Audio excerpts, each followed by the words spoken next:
Hello दोस्तों, मैं फिर से धर्मार्ग लेकर के आपके सामने आई हूँ। मैं पिछले 16-17 महीने से लगभग 1.5-2 साल होने को आ रहा है।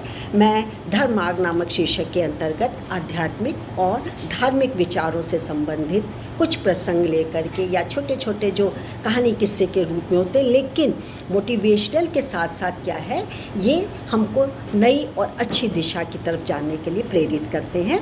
और ये हमारे लिए उपयोगी तो है ही, लेकिन इनको यदि हमने इनका सहारा या इनको आत्मसात कर लिया तो जीवन हमारा बहुत ही सकारात्मक सोच के साथ हमारा जीवन आगे बढ़ेगा। तो मैं पिछले 1.5 साल से धर्मार्ग नामक शीर्षक के अंतर्गत यही संदेश देना चाहती हूँ, या जो युवा वर्ग है खास करके, जो आजकल बहुत तनावग्रस्त होते हैं, फ्रस्ट्रेटेड होते हैं, गलत मार्ग अपना लेते हैं, उनसे बार बार मेरा संदेश ये पहुंचाना है कि जीवन में चाहे कितनी भी चुनौतियां आए, असफलता आए या सफल हो रहे हों, आप हार मत मानिए।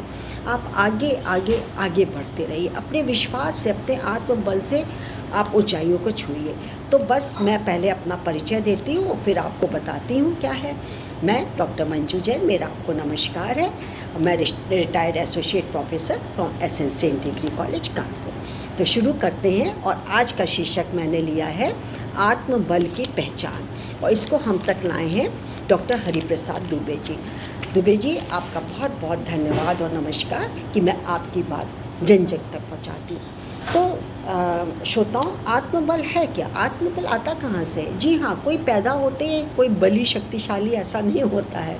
धीरे धीरे अपनी लगन से, परिश्रम से, धैर्य से और शिक्षा के द्वारा उसमें या घर का जो माहौल परिवेश होता है उसके माध्यम से वो कुछ सीखता है। अच्छी बात, अच्छा माहौल होगा, अच्छी बात सीखेगा और अपने में आत्मसात करके वो आगे बढ़ता है, आगे की सीढ़ियाँ चढ़ता चला जाता है।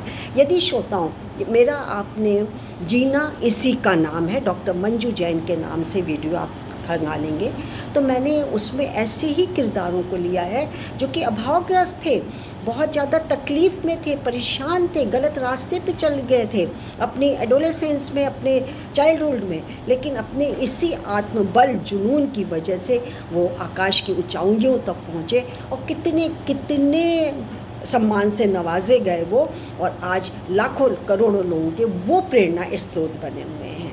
तो ये होता है आत्मबल। लेकिन चलिए पढ़ते हैं क्या है, आप तक संदेश तो मुझे पहुंचाना ही है। तो आत्मबल की पहचान।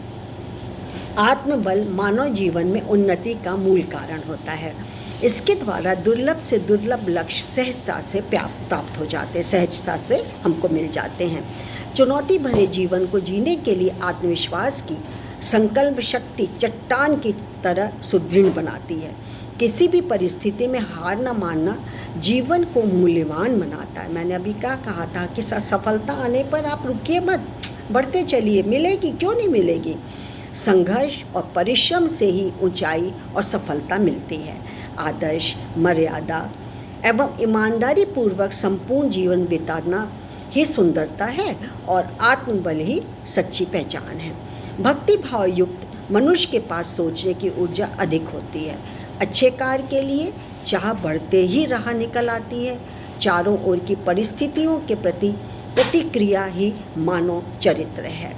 अधिकांश लोग अपनी हीन भावना से जीवन को दुखदायी बना लेते हैं। जिनके पास रहकर प्रेरणा मिलती है उनके सानिध्य में समय बिताना सार्थक रहता है। बाधा, भय, असफलता और नकारात्मक दृष्टि को जानकर उससे मुक्ति पाना ही आत्मबल को बढ़ाना है।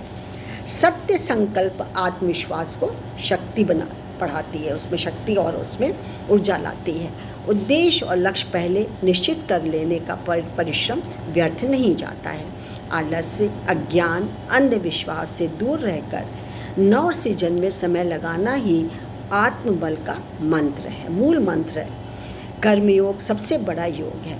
हार कर बैठ जाना संकल्प शक्ति को ढहरा देता है, कम कर देता है। निष्ठा के बिना कभी कोई सफलता नहीं मिलती है नहीं। किसी का अनुसरण करने के बजाय स्वयं का मार्ग निर्मित करना श्रेयस्कर रहता है। दूसरों की तरह बनने के प्रयास में अपनी 3/4 व्यक्तित्व को दबाना अवश्य पड़ता है। विपत्ति के आने पर संकल्प शक्ति दृढ़ करनी होती है। अलौकिक संकल्प शक्ति हर कठिनाई में धैर्य देती है, बढ़ाती है, आगे बढ़ाती है उसको। कोई पहले से ही महान नहीं जन्मता, बल्कि अपने परिश्रम, नेक चिंतन से महानता आती है। बचपन में विनोबा भावे जी का अपने साथियों के बीच खेल खेल में संत बनने का संकल्प पूरा हो गया। प्रोफेसर उमेश चंद्र चट्टोपाध्याय की कृति जर्मनी के पाठ्यक्रमों में अनिवार्य होना संकल्प शक्ति के कारण ही संभव हुआ। आत्मबल से ऐसी योग्यता आ जाती है जिससे विचार विराट शक्ति से परिपूर्ण हो जाते हैं। एकाग्रता के लिए आत्मविश्वास प्राण तत्व है। अटल संकल्प अनुकूलता अपनी ओर खींचता है। बिल्कुल सत्य बात है। और यदि आप अपने जीवन में यदि कहीं आप उतारते हैं और इस आत्मबल को खोते नहीं, बल्कि आप आत्मबल के सहारे से आप अपने लक्ष्य को प्राप्त करते, अपने सपने को पूरा करते, कहीं इधर उधर डगमगाते नहीं। यही तो धर्म मार्ग का फ़ायदा है कि हम धर्म के मार्ग को अपनाते हैं और जो हमारे अंदर विकार है या हम जो घबरा जाते हैं या विरोधा परिस्थिति में हम गलत रास्ता अपनाते हैं, वो कभी भी फिर आप सोच भी नहीं सकते। और क्या चाहिए ज़िंदगी में? अच्छा ही कर्म तो चाहिए जिससे अच्छी सद्गति हो, अंत हमारा अच्छा हो। आज के लिए श्रोताओं इतना ही। फिर एक नए विचार जो कि आध्यात्मिक और धार्मिक से लबलेड होंगे, पूरे भरे होंगे, मैं आपके सामने प्रस्तुत करूँगी। नमस्कार, थैंक यू।